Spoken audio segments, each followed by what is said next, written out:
صلی علی محمد و آل اعوذ محمد. باللہ من الشیطان الرجیم بسم اللہ الرحمن الرحیم لا حول ولا قوة الا باللہ العلی العظیم نحمدہ ونستعینہ ونستغفرہ ونشکرہ ونتوسل الیہ ونتوکل علیہ نصلی ونسلم علی خیرتہ فی خلقہ حافظ سرہ ومبلغ رسالاتہ سیدنا و نبینا ابی القاسم محمد اللهم صل علی محمد و آل محمد. وعلى اہل بیت الطیبین الطاہرین المعصومین سیما بقیۃ اللہ فی الارضین. قال رسول اللہ صلی اللہ علیہ وآلہ وسلم خیرکم من تعلم القرآن وعلمہ. ایک صلوات بھیجیے محمد وعلی محمد. اللهم صل علی محمد و آل. السلام علیکم ورحمۃ اللہ وبرکاتہ. وعلیکم السلام.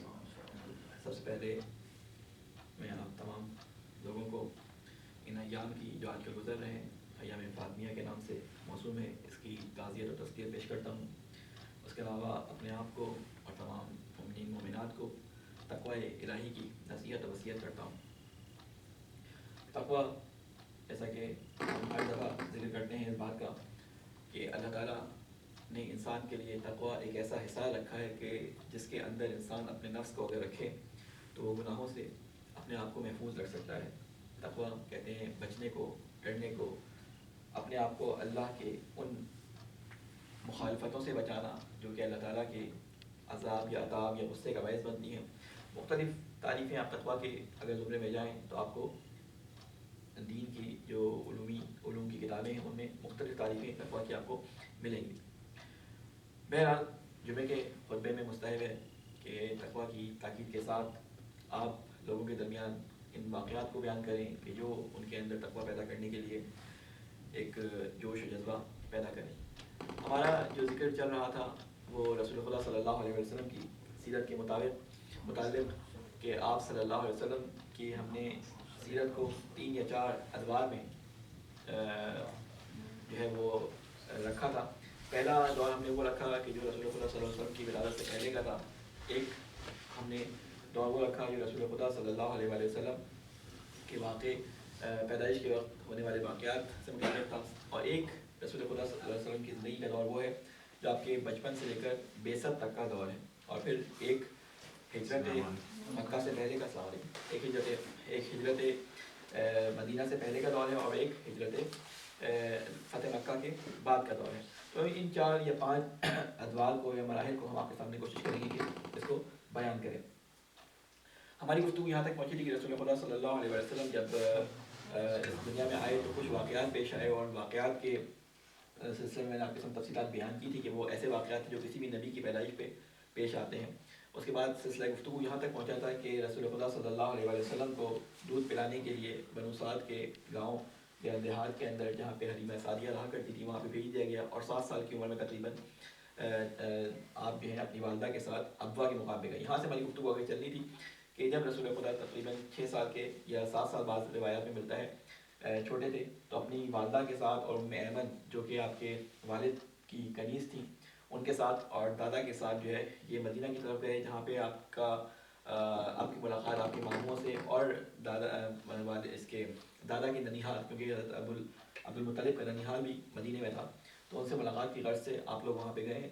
وہاں پر جب واپسی کے لیے نکلے ہیں تو رسول خدا صلی اللہ علیہ وسلم آپ کی والدہ اور کچھ لوگ جو آپ کے ساتھ تھے جب آ رہے تھے تو راستے میں بنی آمنہ سلام اللہ علیہ کا جو ہے وہ کی طبیعت کچھ خراب ہوئی اور راستے میں ہی ان کا انتقال ہو گیا. ابوا ایک مدینہ سے کچھ فاصلے پر ایک مقام ہے کہ جہاں پہ آپ کو دفنایا گیا اور رسول خدا نے بہت گریہ کیا اور پھر وہاں سے ام ایمن جو ہے آپ کو واپس لے کے آئی اور اس کے بعد سے آپ کی کفالت جو تھی رسول خدا صلی اللہ علیہ وسلم کی کفالت جو تھی آپ کے دادا عبد المطلب نے سنبھال لی. عبد المطلب کے بارے میں نے آپ کو بتایا تھا کہ عبد المطلب قریش کے بڑے سرداروں میں سے ایک سردار مانے جاتے تھے اور ان کی ہیبت جو ہے وہ اتنی زیادہ تھی کہ قریش کے لوگوں کو ان کے سامنے بات کرنے کی جرات نہیں ہوتی تھی. وہ واقعہ جو ابرہہ کے ساتھ گزرا تھا وہ میں نے آپ کو بتایا تھا کہ ابرہہ کے لیے یہ بات بڑی ناقابل یقین تھی کہ قریش کا اتنا بڑا سردار جس کی شہرت تمام اطراف میں جو ہے مشہور تھی وہ آیا تو صرف اس نے اپنے اونٹ ابرہہ سے مانگے خانہ کعبہ کی حفاظت کے لیے کوئی بات انہوں نے نہیں کی. ان کا روب و دبدبہ اتنا تھا اس کی وجہ سے لوگ جو ہیں ان سے دور رہتے تھے ان کے نزدیک بھی نہیں آتے تھے ان کے روب و دبدبہ کی وجہ سے. انہوں نے خاص اپنے لیے ایک مسجد بنائی تھی جو کعبے کی دیوار کے ساتھ لگی رہتی تھی، کعبے کی دیوار سے وہ ٹیک لگا کے بیٹھا کرتے تھے اور پورا قبیلہ اور پورے لوگ جو تھے ان کے پاس آیا کرتے تھے. اس مسجد کے پاس کسی کو آنے کی اجازت نہیں تھی سوائے رسول خدا کو، کیونکہ حضرت عبداللہ سے بہت محبت تھی حضرت عبدالمطلب کو، اور یہ رسول خدا حضرت محمد مصطفیٰ صلی اللہ علیہ وسلم آپ کی نشانی تھے، لہٰذا آپ سے وہ بہت پیار کیا کرتے تھے، اور آپ کو دیکھ کر آپ کی حرکات اور سکنات جو آپ بچپن میں کیا کرتے تھے ان کو دیکھ کے بہت خوش ہوا کرتے تھے، اور کہا کرتے تھے کہ میرا یہ بیٹا بڑا ہو کر بہت بڑا سردار بنے گا. ایک چیز جو مشہور ہے حضرت عبداللہ سے متعلق کہ حضرت عبداللہ رسول خدا کی حفاظت کا انتظام برابر رکھتے تھے، کیونکہ اس زمانے میں جیسا کہ میں نے آپ سے ذکر کیا تھا کہ یہودی اور عیسائی ان کی تمام کتابوں میں اور مختلف مذاہب کی کتابوں میں رسول خدا کی آمد کی اطلاع موجود تھی. تو مختلف لوگ، کیونکہ رسول خدا کی پیدائش کے وقت ایسے واقعات پیش آئے تھے کہ یہودیوں کو پتہ چل گیا تھا کہ نبی پیدا ہو گئے ہیں، انہوں نے مکے کے اندر مختلف اپنے جاسوس چھوڑے ہوئے تھے کہ وہ معلوم کریں کہ وہ بچہ کہاں پہ ہے، اور اس کو معلوم کر کے دیکھا جائے کہ وہ کس قوم میں سے، کس قبیلے میں سے ہے. تو وہ اپنے جاسوس بھیجا کرتے تھے مکہ کے اندر، اور بچوں کو ڈھونڈتے تھے، بچوں کو تلاش کرتے تھے، وہ مہر نبوت تلاش کرنے کی کوشش کرتے تھے. اگر آپ نے وہ فلم جو ایران نے بنائی تھی محمد صلی اللہ علیہ وسلم کے اوپر، ابتدائی 7 سال کی زندگی پر اگر دیکھی ہو تو اس میں اس واقعے کو بڑے اچھی طریقے سے بیان کیا کہ خواتین آتی تھیں مختلف اور گھروں کے اندر بچوں کو دیکھتی تھی کہ بچے کے اوپر، بچے کے کمر پہ کوئی نشان تو ہے یا نہیں. تو اس طرح کے واقعات بہت زیادہ تھے. تو قریش کو یہ معلوم تھا کہ رسول کی، محمد کے لیے، یا محمد کی شخصیت ایسی شخصیت ہے کہ اس کے دشمن بہت زیادہ ہیں. اور ابھی ہم آگے جب چلیں گے تو وہ بحیرہ کا واقعہ جو پیش آیا اس نے بھی اس بات کو حتمی کر دیا تھا کہ رسول خدا کے دشمن بہت زیادہ ہیں. بہرحال عبدالمطلب جب اپنی آخری عمر کو پہنچ گئے تو انتقال کے وقت سارے جو ہے آپ کے بیٹے آپ کے اطراف میں موجود تھے. آپ کے لیے یہ بڑا مشکل مرحلہ تھا کہ ابو طالب محمد کا ہاتھ کس کے ہاتھ میں پکڑائے. تو حضرت عبداللہ کے سگے بھائی، حضرت عبدالمطلب کے بہت سارے بیٹے تھے، لیکن حضرت عبداللہ کے سگے بھائی جو ایک ہی ماں سے تھے وہ حضرت ابو طالب تھے. لہٰذا آپ نے رسول خدا صلی اللہ علیہ وسلم کی جو کفالت کی ذمہ داری تھی وہ حضرت ابو طالب کو عطا فرمائی. حضرت ابو طالب کثیر العیال تھے، 5 ماشاءاللہ سے بیٹے تھے، اولادیں ان کی زیادہ تھی. تو آپ نے حضرت رسول خدا صلی اللہ علیہ وسلم کو اپنے گھر جو ہے پالا، اور اپنے بچوں سے زیادہ ان کو جو ہے وہ اہمیت دی، ان سے محبت کی. اور وہ واقعات جو میں نے آپ کو پہلے شاید بیان کیے یا نہیں کیے کہ رسول خدا جس جگہ موجود ہوتے اس جگہ برکتوں کا نزول خدا کی طرف سے کثرت سے ہوتا. حلیمہ سعدیہ کے واقعات میں اس کا ذکر بھی کیا ہے کہ ان کے گھر میں برکات اور رزق کا نزول زیادہ ہو گیا تھا. یہی چیز حضرت ابو طالب کے گھر بھی تھی کہ آپ کیونکہ کثیر العیال تھے، آپ تھوڑے سے نسبتاً تنگ دست بھی تھے اس زمانے میں، حالانکہ قریش بہت امیر تھے لیکن اس زمانے ابو طالب کے حالات کچھ اتنے اچھے نہیں تھے. تو رسول خدا کو وہ دیکھتے تھے کہ ایک وقت کا کھانا ہوتا تھا، اور ایک وقت کا کھانا جب وہ کھاتے تھے اس میں اتنی برکت ہو جاتی تھی کہ سارے کے سارے افراد کھا لیتے تھے. اپنے بچوں سے زیادہ خیال رکھتے تھے، اور وہ سارے واقعات آپ کو معلوم ہے کہ حضرت ابو طالب نے کس طرح سے شیب ابی طالب کے اندر رسول خدا کی جگہ پہ اپنے بچوں کو باری باری نکلا کے یہ ثابت کیا تھا کہ میری اولویت، اپنی محبت کی اولویت جو ہے اپنی اولاد سے زیادہ محمد کے بارے میں ہے. لہٰذا اسی زمانے میں جب حضرت رسول خدا ان کے گھر میں پرورش پا رہے تھے تو حضرت علی علیہ السلام آپ کو معلوم ہے کہ ان سے بہت چھوٹے تھے، لیکن پھر بھی آپ کا جو توجہ تھی جعفر اور مختلف حضرت ابو طالب کے بیٹے تھے ان کے ساتھ بہت زیادہ تھی.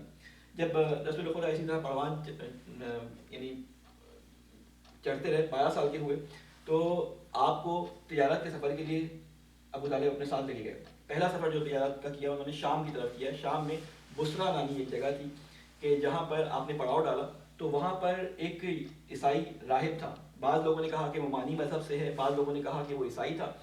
اس عیسائی راہب نے کچھ دیکھا کہ قافلہ جو ہے وہ حجاز کی طرف سے آ رہا ہے، اس کے اوپر بادل کا ایک ٹکڑا ہے. تو اس نے حیرانی سے اس قافلے کی طرف دیکھا، اور جب قافلے نے پڑاؤ ڈال دیا تو پڑاؤ کے نزدیک آیا، اور اس نے آنے کے بعد مختلف لوگوں کو دیکھنا شروع کیا، اور اس کی نظر رسول خدا صلی اللہ علیہ وسلم پہ آ کے جم گئی. وہ ایک درخت کے نیچے تشریف فرما تھے، اور اس نے آنے کے بعد رسول خدا صلی اللہ علیہ وسلم کو دیکھا اور ان سب کو دعوت دی کہ آپ میرے گرجے کے اندر تشریف لے گئے. حضرت ابو طالب لے کے گئے، تمام لوگوں کو چلے گئے، لیکن رسول خدا کو لے کے نہیں گئے. تو اس نے تمام لوگوں کو دیکھا اور دیکھنے کے بعد کہا کہ آپ میں سے کوئی شخص ایسا تو نہیں کہ جو رہ گیا ہو؟ تو انہوں نے کہا نہیں، تمام کے تمام لوگ آ گئے، بچہ نہیں آیا. تو اس نے دیکھا کہ وہ اثرات جو میں نے دیکھے تھے، بادل کا ٹکڑا اسی جگہ موجود ہے، یہ سارے کے سارے افراد آ گئے، لیکن وہ بچہ نہیں آیا. تو انہوں نے کہا نہیں، اس بچے کو بھی لے آؤ. تو جب اس بچے کو لے کے آئے تو اس نے کہا کہ اجازت ہے کہ میں ان کی کمر کو جو ہے وہ دیکھ سکوں. کہ اس نے قبر دیکھی تو اس پہ وہ نشان جو مہر نبوت کا نشان تھا وہ اس نے دیکھنے کے بعد حضرت ابو طالب کو بیان کیا کہ یہ ایک بہت بڑی علامت ہے کہ جو ہماری کتابوں میں اگلے آنے والے نبی کی موجود ہے، اور میں دیکھ رہا ہوں کہ محمد کو اللہ تعالیٰ بہت بڑا سردار بنائے گا اور ان کو کائنات کی سربراہی دے گا۔ اور ایک مشورہ دیا بحیرہ نے حضرت ابو طالب کو کہ دیکھو یہودی ان کے دشمن ہیں، لہٰذا ان کو آگے شام میں لے کے نہ جاؤ، یہیں سے ان کو واپس کر دو۔ لہٰذا ابو طالب نے غلاموں کے ساتھ رسول خدا کو وہیں سے واپس کر دیا، آگے مزید سفر پہ لے کے نہیں گئے۔ 2 تجارتی سفروں پہ رسول خدا گئے ہیں جو مشہور ہے، جن کا تاریخ میں ذکر ملتا ہے۔ ایک یہ سفر تھا، اور ایک سفر وہ تھا کہ تجارت میں حضرت ابو طالب کے ساتھ جو ہے رسول خدا کے کام کرتے تھے اور مختلف کاموں کو انجام دیتے تھے اور دیکھتے تھے، تو آپ کی تجارتی صلاحیتوں کا لوہا تمام لوگ مانتے تھے۔ اور یہ جب شہرت اس زمانے میں اس وقت کے مشہور تاجر جو حضرت خدیجہ کے نام سے مشہور تھی، خدیجہ بنت خویلد رسول خدا کی رشتہ دار بھی تھی، ان تک پہنچی، تو آپ کیونکہ رشتہ دار بھی تھی، آپ ان کی صلاحیتوں سے واقف بھی تھی، تو آپ نے رسول خدا کو دعوت بھیجی کہ آپ ہمارے لیے تجارت کریں، یعنی میرا مال لے کے آپ جائیں اور تجارت کریں۔ دوسرے الفاظ میں کہوں کہ رسول خدا تجارت کے اتنے ماہر ہو چکے تھے کہ آپ کو دعوت دی گئی کہ آپ میرے مال کو تجارت کر کے اس میں اضافہ کریں۔ اور اپنا ایک غلام جس کا نام میسرہ تھا، اس کو رسول خدا صلی اللہ علیہ وسلم کے بعد ساتھ بھیجا، اور اس تجارت میں بہت فائدہ ہوا۔ بعض علماء یہاں پہ اس بات کو بیان کرتے ہیں کہ یہ سفر اصل میں تجارت کی غرض سے نہیں تھا، بلکہ حضرت خدیجہ رسول خدا سے رشتہ طے کرنا چاہتی تھی، اور انہوں نے چاہا کہ رسول خدا سے زیادہ جو ہے وہ تعارف ہو سکے، ان کو پہچانا جا سکے، تو لہٰذا ان کو سفر پہ بھیجا اپنے غلام کے ساتھ، کہ وہ آنے کے بعد ان کے بارے میں بتائے۔ اور وہی ہوا کہ غلام نے آ کے بتایا کہ کس طرح سے رسول خدا نے تجارت کے مال میں جو ہے وہ اتنی بڑھوتی کر دی، اتنی بہترین طریقے سے مال بیچا، جو جھگڑے ہوئے ان کو بڑی بہترین طریقے سے نپٹایا۔ تو پھر آپ نے رسول خدا صلی اللہ علیہ وسلم سے یہ عرض کی کہ میں شادی کی آپ سے درخواست کرتی ہوں، آپ سے شادی کرنا چاہتی ہوں۔ اس کے بارے میں علماء نے بہت ساری تفاصیل لکھی ہیں کہ حضرت خدیجہ کے بارے میں، کہ حضرت خدیجہ کی اس سے پہلے 2 شادیاں ہو چکی تھیں، بعض کہتے ہیں کہ نہیں کوئی شادی نہیں ہوئی تھی، بہت لوگ خواہاں تھے کہ ان سے شادی کریں، ان کی جائیداد اور ان کے تجارت کے بارے میں بہت زیادہ اختلاف ہے۔ کہتے ہیں کہ بہت زیادہ تجارت ان کی صرف مکہ میں نہیں تھی، بلکہ مکہ کے اطراف میں طائف میں اور مختلف جگہوں میں ان کے باغات تھے، جہاں پہ ان کے گائے بکرے اونٹ یہ سب پالے جاتے تھے۔ خیر تجارت بہت کثیر تھی۔ مکہ کی تجارت کے بارے میں آپ کو بتاؤں کہ مکہ کے اندر جو بھی تاجر تھے وہ بہت پیسے والے تھے، ان میں سے ایک حضرت خدیجہ تھی۔ پیسے کا حال یہ تھا ان کا کہ بعض ان کے بارے میں ملتا ہے کہ ایک سفر میں 30 ہزار دینار جو ہے یہ ایک سفر میں لے کے جایا کرتے تھے مال کی خریداری کے لیے۔ اور اس کی وجہ میں نے آپ کے سامنے بیان کی تھی کہ ان کے قافلے کیونکہ محفوظ تھے، کوئی ان کے قافلے پہ حملہ نہیں کرتا تھا، اس لیے ان کی تجارت جو ہے وہ بہت زیادہ تھی، جس میں آپ عبداللہ بن عباس کے جو والد تھے، عباس رسول خدا کے چچا، یہ بہت پیسے والے تھے۔ ایک شخص تھا ولید بن مغیرہ، یہ بہت پیسے والا تھا۔ ایک محمد بن جدعان کر کے نام تھا، مغیرہ بن جدعان یا محمد بن جدعان، اس کا نام مجھے ذہن سے نکل گیا۔ ان کے ساتھ جو ہے یہ لوگ بہت پیسے والے تھے، انہی میں سے ایک نام تھا حضرت خدیجہ کا، ان کی تجارت کے مال جو بیچا جاتا تھا۔ بہرحال رسول خدا کو رشتہ دیا گیا، اور اس رشتے کو رسول خدا نے جو ہے حضرت ابو طالب کے ذریعے جو ہے کہا کہ آپ جو ہے میرا رشتہ لے کے جائے، خدیجہ کی طرف سے پیغام آیا ہے، حضرت ابو طالب جو ہے وہ رشتہ لے کے گئے۔ اس پیغام کے بعد مثلا ایجاب و قبول ہو گیا، اور پھر حضرت ابو طالب نے رسول خدا کا نکاح جو ہے وہ اپنے پاس بلا کر ان دونوں کا نکاح پڑھایا، اور اس میں اللہ کا نام، اللہ کی تمجید کے بعد دونوں کے صیغہ محرمیت پڑھا گیا، اور اس کے بعد مہر رکھا گیا، اور حضرت ابو طالب کے ساتھ خدیجہ کے لیے حضرت طالب نے رسول خدا کو ایک جگہ دے دی کہ جہاں پہ ان لوگوں کا گھر آباد ہوا۔ بہرحال یہ واقعہ گزر گیا، اور اس کے بعد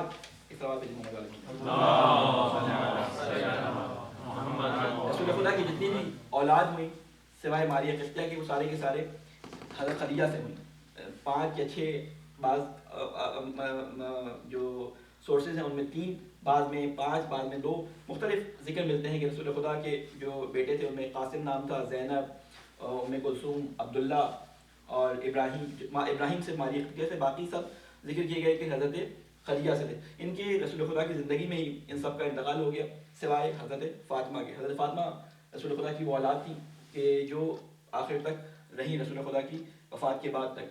ہمارے علماء اور سنی علماء میں یہاں پہ اختلاف ہے، وہ لوگ کہتے ہیں کہ رسول خدا کی 3 بیٹیاں اور تھیں جو حضرت فاطمہ سے بڑی تھیں، اور بعض لوگ کہتے ہیں کہ وہ بیٹیاں حضرت خدیجہ کی تھیں جو حضرت خدیجہ کے ساتھ آئی تھیں، جو ربیبہ بیٹیاں۔ ربیبہ بیٹی کہتی ہیں کہ اگر کسی خاتون سے شادی ہو، اس کی پہلے سے اولاد ہو، تو اس مرد کے لیے بیٹیاں ربیبہ کہلاتی ہیں، تو یہ ربیبہ بیٹیاں تھیں. بہرحال یہ اختلاف اپنی جگہ پہ، لیکن بہرحال حضرت فاطمہ سلام اللہ علیہ کا ذکر ہمیں تاریخ میں ملتا ہے، اور جو احادیث ملتی ہیں اپنی رسول خدا کی زندگی میں حضرت فاطمہ سے متعلق کثرت سے احادیث ملتی ہیں. یہ سلسلہ گزرتا گیا اور وہ واقعہ پیش آیا. میں چاہ رہا ہوں کہ آج اس رسول خدا کی بعثت سے پہلے کے تمام واقعات کو آپ کے سامنے بیان کر دوں کہ 33 سال کی عمر میں، بیچ کے واقعات میں اسکپ کر رہا ہوں کیونکہ ہمارے پاس وقت اب بہت کم رہ گیا، کیونکہ کئی جمعوں سے ہم اس کو لے کے چل رہے ہیں. تو میں چاہ رہا ہوں کہ ائمہ کی زندگی پہ اس کے بعد آیا جائے. تو رسول خدا صلی اللہ علیہ وسلم کی زندگی کا دور گزرتا گیا. آپ تمام عرب میں صادق اور امین کے ساتھ نام سے مشہور تھے، اور شادی کے وقت رسول خدا کی عمر 25 سال بتائی جاتی ہے، حضرت خدیجہ کی عمر 40 سال بتائی جاتی ہے. بہرحال اس میں کیا اختلافات ہیں میں اس کا بھی ذکر نہیں کر رہا. یعقوبی نے کچھ لکھا ہے، ابن شہر عاشور نے کچھ لکھا ہے، مختلف باتیں لکھی ہیں. بہرحال جو مشہور ہے وہ یہی ہے کہ رسول خدا صلی اللہ علیہ وسلم کی عمر مبارک 25 سال تھی اور حضرت خدیجہ کی 40 سال تھی. 33 برس کی عمر میں جب حضرت خدیجہ کے ساتھ زندگی گزار رہے تھے، تقریباً 33 برس کے تھے، تو ایک بہت مشہور واقعہ پیش آیا کہ مدینہ کے اطراف، مکہ کے اطراف میں جو پہاڑ تھے ان میں سے کچھ چشمے جاری ہوئے، جس کی وجہ سے سیلاب آیا اور کعبے کی دیواروں میں اس نے کعبے کی دیواروں کو کھوکھلا کر دیا. اس کے بعد کعبے کی دیواروں کے کھوکھلے ہونے کے بعد یہ اسی دیواریں گر رہی تھی، جو کعبے کے اندر تبرکات تھے وہ محفوظ نہیں تھے. تو قبائل نے، قریش کے اور مختلف قبیلوں نے جمع ہو کے کہا کہ ہم اس کعبے کو دوبارہ سے تعمیر کریں. تو سب اس بات پہ ڈر رہے تھے کہ ہم اس کو گرائیں گے کہیں اللہ کا عذاب نہ آ جائے، کیونکہ ابرہہ کا واقعہ تازہ گزرا تھا. تو اس زمانے میں ایک شخص نے مشورہ دیا کہ ایک مخزومی کر کے نام تھا اس کا، اس نے آگے بڑھ کر کعبے کی ایک دیوار کے اوپر جو ہے وہ ہتھوڑا مارا کہ اللہ اپنے نیک بندوں کو کبھی، جو اللہ کے کام کو آگے بڑھاتے ہیں ان کو کبھی جو ہے وہ ضائع نہیں کرتا، ان پہ کبھی عذاب نہیں کرتا. یہ کہہ کے اس نے کام شروع کیا اور کام شروع ہو گیا. اس سارے کام کے اندر عرب کے مختلف قبیلوں کے سارے سردار جمع تھے، سب پتھر اٹھا کے لاتے. اس میں خود رسول خدا شامل تھے، اس میں خود حضرت ابو طالب شامل تھے. مختلف لوگ اس کام میں رسول خدا صلی اللہ علیہ وسلم کے ساتھ شریک تھے. جب یہ کام ہو رہا تھا تو آخر میں نوبت جب بالکل فائنل اسٹیج سے پہنچ گئی تو ایک جھگڑا ہو گیا، اور جھگڑا اتنا خطرناک ہو گیا. کس بات پہ ہوا کہ حجر اسود کون نصب کرے، کیونکہ حجر اسود کی ایک بڑی اہمیت تھی، کہا جاتا تھا کہ جنت سے آیا ہوا پتھر ہے. تو تمام قبائل کے درمیان یہ جھگڑا ہو گیا، اور بات یہاں تک پہنچ گئی کہ انہوں نے اپنے ہاتھ کاٹ کر پانی میں ڈال دیے. یہ ان کا ایک طریقہ کار تھا دشمنی کسی کے ساتھ کرنے کا، کہ ہم یعنی اپنے علاوہ کسی اور کو حجر اسود لگانے نہیں دیں گے. تو اس زمانے میں اس بات پہ کہ ہم ہر قبیلہ کہتا تھا کہ ہم لگائیں گے، تو اس وقت ابو امیہ نامی شخص نے یہ مشورہ دیا کہ دیکھو ایک کام کرتے ہیں کہ صبح کو سب سے پہلا شخص جو کعبے کے اندر داخل ہوگا اس سے ہم پوچھیں گے کہ کیا کیا جائے. ابھی یہ بات کر رہے تھے تو رسول خدا صلی اللہ علیہ وسلم جو ہے وہ داخل ہوئے کعبے کے اندر. تو سب کی زبان سے وہ لفظ نکلا حاذا امین و رضینا حاذا محمد، کہ یہ وہ امین ہے جس سے ہم سب راضی ہیں، یہ ہمارا محمد ہے. کیونکہ رسول خدا بہت مقبول تھے، بہت لوگوں کے درمیان فیوریٹ پرسنالٹی تھے. بعثت سے پہلے سب بہت محبت کرتے تھے، حتیٰ ابو جہل بھی رسول خدا سے بہت محبت کیا کرتا تھا. یہ سارے کے سارے جانتے تھے رسول خدا کو اچھی طرح، بچپن سے دیکھا ہوا تھا، بہت محبت کرتے تھے، بہت جیسے کہتے ہیں نا پاپولر شخصیت تھے. تو سب اس بات پہ راضی ہو گئے کہ محمد کو ہم مانتے ہیں، صادق و امین مانتے ہیں، ان سے پوچھتے ہیں کیا کیا جائے. تو مشہور فیصلہ رسول خدا کا آپ نے سنا بھی ہوگا کہ آپ نے کیا کہ آپ نے فرمایا کہ دیکھو ایک کام کرو کہ سارے ایک چادر لے کے آؤ اور اس چادر کے اوپر حجر اسود کو رکھو. ہر سردار اس کا ایک ایک کونا جو ہے مختلف کناروں سے اس چادر کو پکڑ لے اور خانہ کعبہ کی دیوار تک لے کے آئے. یہی ہوا، سب نے چادر کو چاروں طرف سے پکڑا اور سارے سردار مل کے اس حجر اسود کو لے کے آئے خانہ کعبہ کے پاس، اور رسول خدا صلی اللہ علیہ وسلم نے اس کو اپنے ہاتھ سے اس جگہ پہ نصب کر دیا. یہ واقعہ سب کو پسند آیا اور سب نے اس بات کو، اس فیصلے کو پسند کیا، اور یہ واقعہ خانہ کعبہ کا گزر گیا. پھر اس کے بعد ایک چیز جو اس زمانے میں رسول خدا صلی اللہ علیہ وسلم کی زندگی میں لوگوں نے دیکھی اور تاریخ دانوں نے اس کو نقل بھی کیا ہے کہ جوانی کے زمانے سے رسول خدا کو تفکر و تدبر کی اتنی عادت تھی کہ آپ خلوت کے خاطر لوگوں سے دور مختلف جگہوں پہ جا کے عبادت کیا کرتے تھے. جو عبادت اس وقت رائج تھی، جو دین ابراہیمی کے تحت چلتے ہوئے ان کے یہاں رائج تھی، وہ عبادت رسول خدا کے بارے میں کہا جاتا ہے کیا کرتے تھے، لیکن اس کے بارے میں لکھا نہیں کیا کرتے تھے. لیکن یہ پتہ ہے کہ غار حرا ایک ایسی جگہ تھی کہ جہاں پہ رسول خدا جایا کرتے تھے اور وہاں پہ جا کے اللہ تعالیٰ کی عبادت کیا کرتے تھے، اور دنوں کئی دنوں وہاں پہ اپنا وقت گزارتے تھے. وہاں سے گزرنے والے مسکینوں کو کھانا بھی کھلاتے تھے، اپنا کھانا ساتھ لے کے جاتے تھے، صدقہ کرتے تھے، خیرات کرتے تھے، اور اپنا اکثر وقت خلوت میں گزارتے تھے. اس کے علاوہ یہ دوسرا کام رسول خدا صلی اللہ علیہ وسلم کی زندگی میں بعثت سے پہلے مشہور ہے. وہ کیا تھا؟ ایک یہ کہ بچپن میں بھی آپ نے بکریاں چلانے کا کام کیا تھا، اور جوانی میں بھی آپ جو ہے چند کے رات کے عوض مختلف لوگوں کی بکریاں لے کے جاتے تھے اور مختلف چراگاہوں میں جا کے چلایا کرتے تھے. اور بعد میں ہمیں ایک حدیث بھی ملتی ہے اس بارے میں، رسالت کے بعد کی حدیث ہے کہ تمام انبیاء نے اپنی جوانی کے زمانے میں یا اپنی زندگی میں بکریاں ضرور چلائی ہیں، اور صرف وہ پوری ڈیٹیل ہے کہ کیوں چلائی ہیں، کیا اس سے فائدہ ہوتا ہے. لیکن میرے رسول خدا نے بھی یہ کام کیا. اور پھر وہ وقت غار حرا میں آیا آپ کے پاس کہ جب آپ کو معلوم ہے کہ فرشتہ نازل ہوا، جبرائیل نازل ہوئے اور پہلی وہی نازل ہوئی. انشاءاللہ ہم کوشش کریں گے کہ بعثت کے 27 رجب کا جو دن ہے اس سے پہلے کے جو واقعات تھے ہم نے آپ کے سامنے کوشش کی کہ مختصر آپ کے سامنے بیان کر دیں. انشاءاللہ آئندہ ہم کوشش کریں گے کہ بعثت سے لے کر ہجرت تک کے واقعات کو آپ کے سامنے نقل کریں. اللہ تعالیٰ سے دعا ہے کہ اے اللہ تجھے واسطہ محمد وال محمد کا ہمارے گناہوں سے درگزر فرما، ہماری اس عبادت کو اپنی بارگاہ میں قبول و مقبول فرما. اے اللہ تجھے واسطہ محمد وال محمد کا ہمیں رسول کی سیرت کو سمجھ کر اس پہ عمل کرنے کی توفیق عطا فرما، ہمیں قرآن کو سمجھ کر اس پہ عمل کرنے کی توفیق عطا فرما.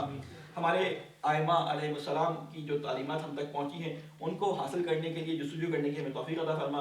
اے اللہ ہمارے علماء کا سایہ ہمارے سروں پہ قائم فرما، ہمارے امام زمانہ کی حفاظت فرما، ہمیں ان کے ناصر اعوان میں شامل فرما. ربنا تقبل منا انك انت السميع العليم. بسم الله الرحمن الرحيم. انا اعطيناك الكوثر فصل لربك وانحر ان شانئك هو الابتر. اللهم صل على محمد اللهم صل على محمد اللهم صل على محمد. اعوذ بالله من الشيطان الرجيم. بسم الله الرحمن الرحيم. اللهم صل على محمد وعلى محمد وعلى علي ابي طالب وعلى الحسن والحسين سيدي شباب اهل الجنه وعلى فاطمه الزهراء صلوات الله عليه وعلى الحسن والحسين سيدي شباب اهل الجنه وعلى علي بن الحسين وعلى محمد بن علي وعلى علي بن محمد وعلى جعفر بن محمد وموسى بن جعفر وعلى علي بن موسى الرضا وعلى محمد بن علي وعلى علي بن محمد وعلى الحسن بن علي وعلى الحجة بن الحسن خلف القائم والحجة صلوات الله عليه. اللهم اغفر للمؤمنين والمؤمنات والمسلمين والمسلمات الأحياء منهم والأموات تاب بيننا وبينهم بالخيرات إنك مجيب الدعوات إنك على كل شيء قدير. السلام علیکم ورحمۃ اللہ وبرکاتہ. سب سے پہلے میں اپنے آپ کو عوام لوگوں کو تقوی الہی کی نصیحت اور وصیت کرتا ہوں. اس ہفتے میں جو مناسبات گزری ہیں ان میں سب سے بڑی جو مناسبت ہے وہ جناب فاطمہ الزہرا سلام اللہ علیہا کی شہادت کی مناسبت ہے. اس کے علاوہ مختلف واقعات جو پیش آئے ان میں پاکستان کے اندر جو حالات ہیں ان میں ایک ہمارے دوست بھی تھے، ان کے چچا ہوتے ہیں، مولانا کو بغیر کسی ایک جرم کے ایک اتہام لگا کے ان کو کوئٹہ میں جو ہے وہ گرفتار کر لیا گیا اور ابھی تک ایک جعلی FIR پہ یہ سارا کام ہو گیا. بہرحال اس کے علاوہ بہت سارے واقعات ہیں. میں کوشش کروں گا کہ آج کی جو پہلی مناسبت ہے اس کے حوالے سے کچھ بیان کروں، کیونکہ مجالس میں ہم لوگ رسول خدا صلی اللہ علیہ وسلم کی دختر نیک اختر حضرت فاطمہ سلام اللہ علیہ کے بارے میں جو چیزیں سنتے ہیں ان میں ہم تقریباً ان کے رنج و مصائب اور آلام کے بارے میں سنتے ہیں. حضرت فاطمہ سلام اللہ علیہ کے شہادت کے بارے میں مختلف تاریخیں مختلف طریقوں سے نقل ہوئی ہیں. 19 یا 20 کے قریب قول ہیں، لیکن جس میں سے 3 زیادہ مشہور ہیں. ان اقوال میں سے بعض لوگ کہتے ہیں کہ رسول خدا صلی اللہ علیہ وسلم کی 40 دن کے بعد بھی فاطمہ کی جو ہے وہ شہادت ہوئی. بعض لوگ کہتے ہیں کہ ان کی رحلت جو ہے وہ 75 دن بعد، اور بعض لوگ کہتے ہیں 95 دن بعد. لیکن جو 2 مشہور روایات ہیں وہ یہی ہیں کہ 75 یا 95. ان 2 کو زیادہ جو ہے وہ علماء تاریخ کے اندر نقل کرتے ہیں. یہی وجہ ہے کہ کچھ عرصے پہلے تقریباً 2002 یا 2003 میں علماء میں سے مرزا جواد تبریزی جن کا انتقال ہو گیا، آیت اللہ جواد تبریزی، انہوں نے اس چیز کو، اور آغا وحید خراسانی نے جو ابھی حیات ہیں، ان لوگوں نے ایام فاطمیہ کے نام سے ایک جسے کہتے ہیں مجالس کا اور اقام کا ایک سلسلہ شروع کیا جسے ایام فاطمیہ کا نام دیا گیا. اس سے پہلے ایام فاطمیہ کے نام سے کوئی ایام منائے نہیں جاتے تھے. اس سے پہلے صرف بی بی کی شہادت سے پہلے 2 دن، ایک 3 اور 13 2 تاریخیں تھیں جمع ثانیہ جو ہے، بلکہ ان تاریخوں کو جو ہے مجالس ہوا کرتی تھی. لیکن اس کے بعد سے تقریباً پوری دنیا میں یہ رسم رائج ہو گئی، شیعہ جہاں جہاں موجود تھے، کہ ایام فاطمیہ کے حوالے سے پورا جو مجالس کا سلسلہ ہے 20-25 دن جو ہے یہ جاری رہتا ہے، مختلف مواقع پہ مختلف جگہوں پہ ایام فاطمیہ کے حوالے سے مجالس ہوتی ہیں، ان کے عشرے باقاعدہ منعقد ہوتے ہیں، جماعتی اولیٰ میں شروع ہوتے ہیں، جماعتی ثانیہ میں ختم ہوتے ہیں۔ پہلا عشرہ جس کے متعلق ہے کہ 75 دن والی روایت کے مطابق، اس کی وجہ کیا ہے کہ عربی زبان میں لفظ پہلے جو الفاظ لکھے جاتے تھے ان کے اوپر نقطے نہیں ہوتے تھے، تو 95 و 75، 90 اور 70 کو ایک ہی طرح سے لکھا جاتا ہے کیونکہ نقطے نہیں ہوتے تھے، تو 90 یعنی 75 اور 70 یعنی 75 اور 90 یعنی 95، تو یہ دو سال جو ہے اس وجہ سے لوگوں کے درمیان شک کا باعث بن گئے کیونکہ نقطے بعد میں لگائے گئے، تو بعض کہتے ہیں 90 ہے، بعض کہتے ہیں 70 ہے، اس وجہ سے یہ دو تاریخیں ہمیں ملتی ہے۔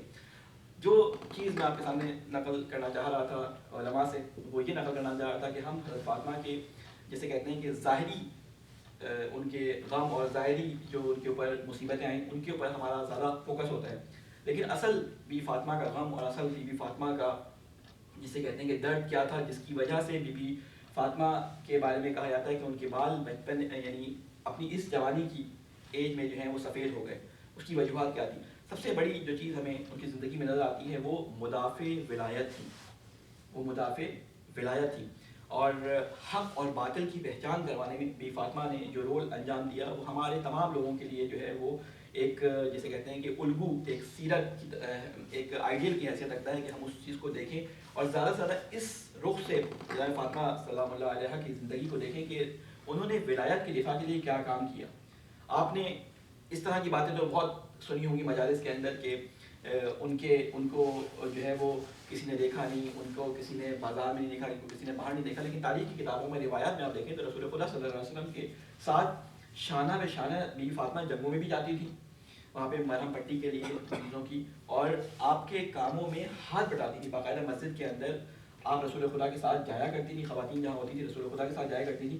یہ مشہور حدیث جو رسول خدا سے آئی تھی حضرت فاطمہ کے بارے میں، وہ مسجد میں حضرت فاطمہ کو معرفی کرتے ہوئے لوگوں کے سامنے بیان کی تھی کہ یہ میرے جگر کا ٹکڑا ہے، جو جس سے یہ راضی اس سے میں راضی، جس سے یہ خفا اس سے میں خفا۔ یہ حدیث رسول خدا نے مسجد میں لوگوں کے سامنے فاطمہ کو متعارف کراتے ہوئے کروائی تھی، یعنی رسول خدا کے زمانے میں بی بی فاطمہ رسول خدا کے ساتھ تمام کاموں میں شرکت کرتی تھی۔ یہ ہم نے ایک وہ بنا دیا ہے کہ ان کو کسی نے دیکھا نہیں تھا، ان سے وہ کسی سے بات نہیں کرتی تھی، ہم مختلف کانٹرڈکشن قسم کی باتیں کرتے ہیں، جبکہ ہم یہ بھی کہتے ہیں کہ سلمان دروازے پہ آتے تھے، رسول خدا 10 لوگوں کو فاطمہ کے دروازے پہ بھیجتے تھے کہ فلاں چیز لے آؤ، علی کے گھر سے فلاں چیز لے آؤ، تو ان کو ریسیو کون کرتا تھا؟ ان کو حضرت فاطمہ ریسیو کرتی تھی۔ ہم کہتے ہیں کہ وہ سلمان آتے تھے، بچوں کو چولہا جلاتے تھے، بی فاطمہ چکی پیستی تھی، وہ ساری کی ساری باتیں ہم دو باتیں الگ الگ کر رہے ہوتے ہیں، ہم ایک چیز کو بہت زیادہ جسے کہتے ہیں نا کہ معتبر بنانے کے لیے اپنی طرف سے ایک وہ دے رہے ہوتے ہیں، جسے کہتے ہیں ایک اضافہ کر رہے ہوتے ہیں، جبکہ تاریخ میں جو ہمیں ملتا ہے وہ بالکل مختلف ملتا ہے، روایات میں جو ملتا ہے اور رسول خدا کے زمانے میں زندگی میں جو ہے فاطمہ کے بارے میں ملتا ہے، اس طرح سے ملتا ہے کہ رسول خدا کے ساتھ شانہ بہ شانہ فاطمہ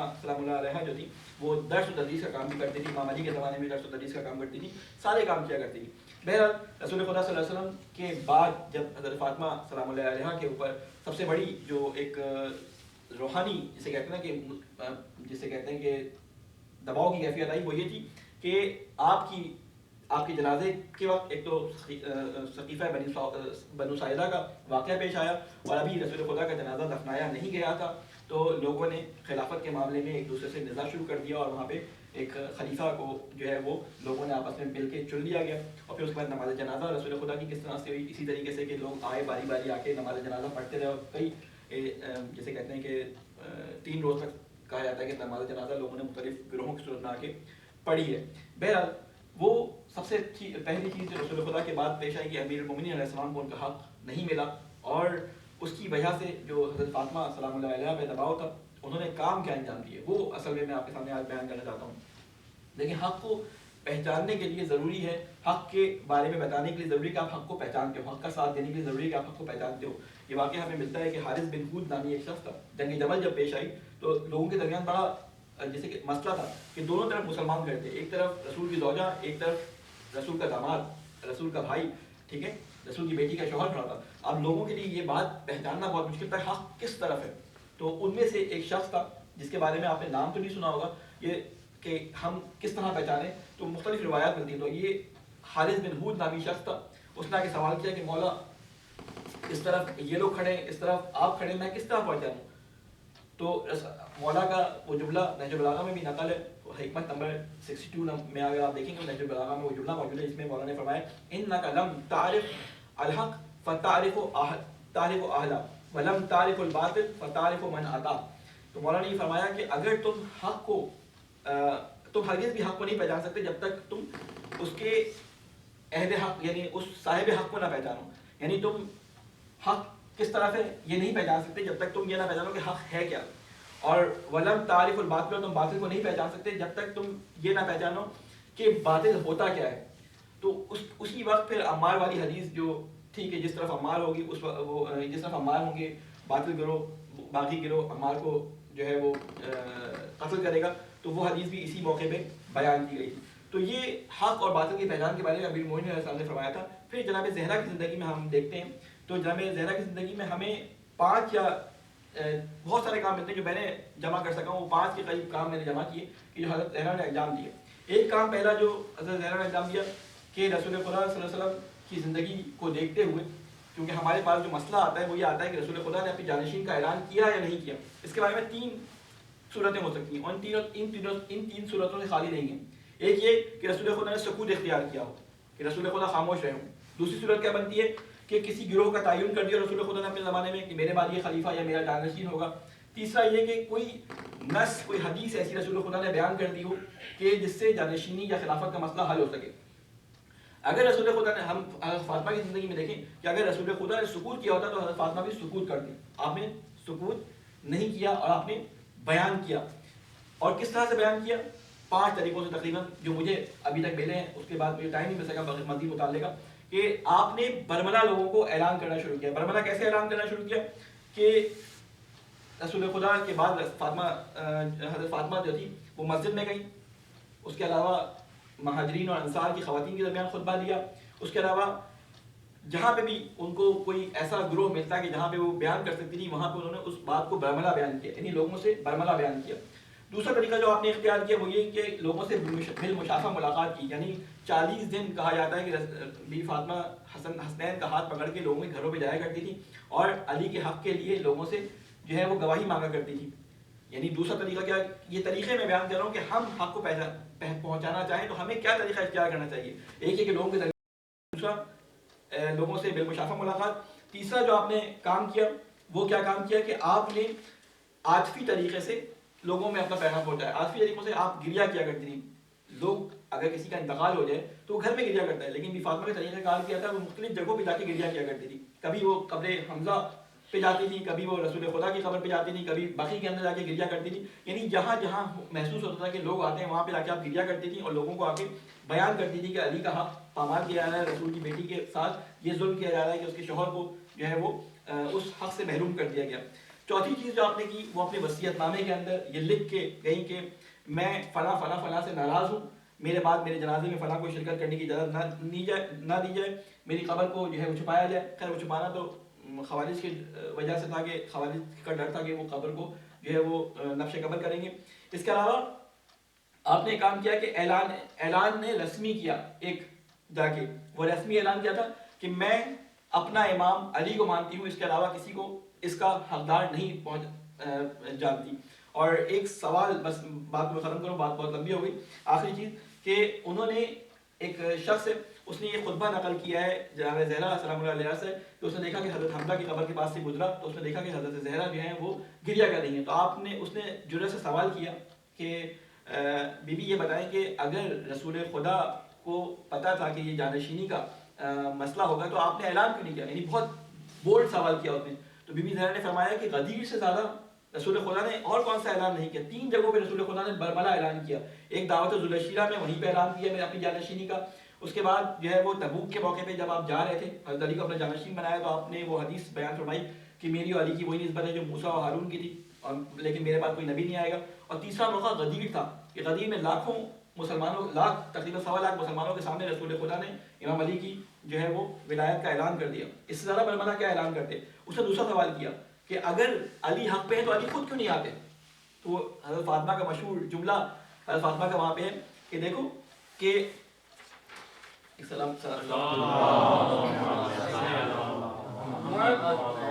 کہ مثل الامام مثل الکعبہ توتی ولا تعتی، کہتے ہیں کہ امام کی مثال کعبے کی طرح ہے، ٹھیک ہے، کہ جس طرح کعبے کی عبادت کے لیے سب لوگ جاتے ہیں، کعبہ کسی کے پاس نہیں آتا، اور امام کی مثال بھی ایسی ہے کہ امام اطاعت کے لیے کسی کو بلاتا نہیں ہے، لوگ امام کی اطاعت کے لیے آتے ہیں۔ تو علی اس لیے خود اپنی آواز نہیں بلند کرتے کیونکہ لوگوں کو اگر امام چاہیے ہوتا ہے، امام تو اللہ معین کرتا ہے لیکن اس کو قبول کون کرتے ہیں؟ لوگ کرتے ہیں۔ اگر خود علی کو امام لوگ قبول نہیں کر رہے تو علی خود نہیں ان کے پیچھے جائیں گے۔ تو بہرحال اس طرح کی بہت ساری باتیں جناب فاطمہ سے ہمیں اس خطبے کے اندر، جو خطبہ فدکیہ کے نام سے مشہور ہے، اصل میں وہ خطبہ ولایت ہے جس کو خطبہ فدکیہ کے نام سے جانا جاتا ہے، اس میں بہت ساری اور باتیں ملیں گی، انشاءاللہ کوشش کریں گے آئندہ ایام میں اگر موقع ملا تو اس کو بیان کریں۔ اللہ تعالیٰ سے دعا کرتے ہیں، اے اللہ تجھے واسطہ ہے محمد والے محمد کا، ہمیں سیرت فاطمی پہ چلتے ہوئے حق کا اور ولایت کا دفاع کرنے والا بنا۔ اے اللہ تجھے واسطہ ہے محمد والے محمد کا، ہمارے دلوں میں حب آل محمد، حب آل فاطمہ کو راسخ فرما۔ اے اللہ تجھے واسطہ ہے محمد والے محمد کا، ہماری عبادت کو اپنی بارگاہ میں قبول و مقبول فرما، ہمارے علماء کا سایہ ہمارے سروں پہ قائم فرما۔ ربنا تقبل منا انک انت السمیع العلیم برحمتک یا ارحم الراحمین۔ بسم اللہ الرحمن الرحیم، انا اعطیناک الکوثر فصل لربک وانحر ان شانئک هو الابتر۔